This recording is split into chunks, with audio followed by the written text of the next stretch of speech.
বাংলাদেশের সেনা কিংবা রাজনৈতিক নেতা, মৌলবাদী থেকে সাধারণ মানুষ প্রায় সবার মুখেই শোনা গেছে ভারত বিরোধী স্লোগান। প্রকাশ্য সভা থেকে রাজপথের মিছিলে ভারতের বিরুদ্ধে বিষোদ্গার করতে দেখা যাচ্ছে বাংলাদেশিদের। বিষয়টা যতক্ষণ শুধু মৌখিকভাবে প্রতিফলিত হচ্ছিল ততক্ষণ তাকে গুরুত্ব দেয়নি ভারত। কিন্তু যখন পড়ে পাওয়া 14 আনার মতো বাংলাদেশের দায়িত্ব পাওয়া বর্তমান কর্তা ব্যক্তিরা নিজেদের জাত মান খুইয়ে পাকিস্তানের সাথে মাখামাখিতে ব্যস্ত হয়ে পড়ল, সেই সখ্যতা যখন আবার বাণিজ্যিক সখ্যতা, সামরিক সখ্যতায় পৌঁছলো, তখন পরিস্থিতির দিকে নজর দিতেই হলো ভারতকে। কারণ প্রতিবেশী হলেও প্রধান শত্রুপক্ষ পাকিস্তানের সাথে বাংলাদেশের এই অধার্মিক সখ্যতা ভারতের কাছে কখনোই গ্রহণযোগ্য হতে পারে না। এক্ষেত্রে ভারত প্রথমে অবোধ বাংলাদেশকে বোঝাতে কিছু কূটনৈতিক পদক্ষেপ নিলেও চোরে না শোনে ধর্মের কাহিনী। ভারত বিরোধিতা কমাতো দুরস্ত, বরং উল্টে বাংলাদেশে হিন্দু সনাতনীদের উপর হামলা বাড়তে শুরু করলো। এমনকি ভুয়ো মামলায় সন্ন্যাসী চিন্ময় কৃষ্ণকে গ্রেপ্তার করে কারাগারে পাঠালো বাংলাদেশ।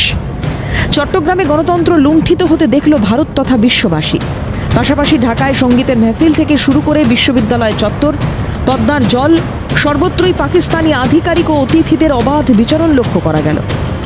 এমন পরিস্থিতিতে হঠাৎ জেগে উঠল আরাকান আর্মিরা। অত্যাধুনিক অস্ত্রে সজ্জিত ওই আরাকান আর্মি দখল নিল মংডু শহর সহ গোটা রাখাইন প্রদেশের। বাংলাদেশের স্নায়ুর চাপ বাড়িয়ে সম্প্রতি আরাকান আর্মি গেরিলা আক্রমণও চালিয়েছে কক্সবাজার এলাকায়। স্বভাবতই ভারত বিরোধিতায় মত্ত বাংলাদেশ নিজেদের দেশ কিভাবে অখণ্ড রাখা যায় তা নিয়ে এখন সবচেয়ে বেশি চিন্তিত। ভরসার থুরি, ভিক্ষার হাত বাড়িয়ে দিয়ে পাকিস্তানের কাছ থেকে স্বল্প দৈর্ঘ্যের মিসাইল কেনার বিষয়েও উদ্যোগী হয়েছে ঢাকা। বাংলাদেশের ভাবটা এমন যেন পাকিস্তান তাদের ত্রাতা, পাকিস্তানি তাদের ভাগ্য বিধাতা। কিন্তু কে লিখবে কার ভাগ্য? কারণ পাকিস্তানের ভাগ্যাকাশে এখন বইছে তালিবানি ঝড়। তেহরিকে তালিবানের আক্রমণে বিধ্বস্ত পাকিস্তানের বিস্তীর্ণ এলাকা। দ্রুত সে দেশের খাইবার পাখতুনখোয়া এবং বালুচিস্তান ভেঙে বেরিয়ে আসার সম্ভাবনা তৈরি হয়েছে।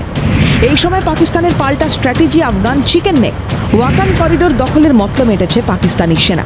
কিন্তু সেখানেও ভারতীয় প্রভাবে চাপে পড়েছে পাকিস্তান। কারণ ওয়াকান সীমান্তে তাজিকিস্তানে সক্রিয় ভারত।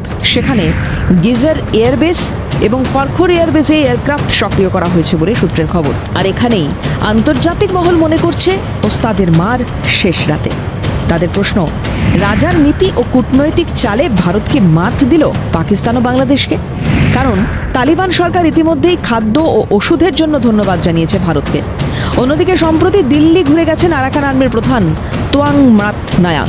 দুই প্রতিবেশীর রক্তের চাপ বাড়িয়ে যেভাবে তেহরিকে তালিবান এবং আরাকান আর্মি হঠাৎ করে ময়দানে নেমে এক পক্ষ বাংলাদেশের আর অন্য পক্ষ পাকিস্তানের রাতের ঘুম কেড়ে নিয়েছে, তাতে দুই প্রতিবেশী দেশের বুদ্ধিমানরা মনে করছে গোটা ঘটনার পেছনে ভারতীয় গোয়েন্দা সংস্থার কারসাজি রয়েছে।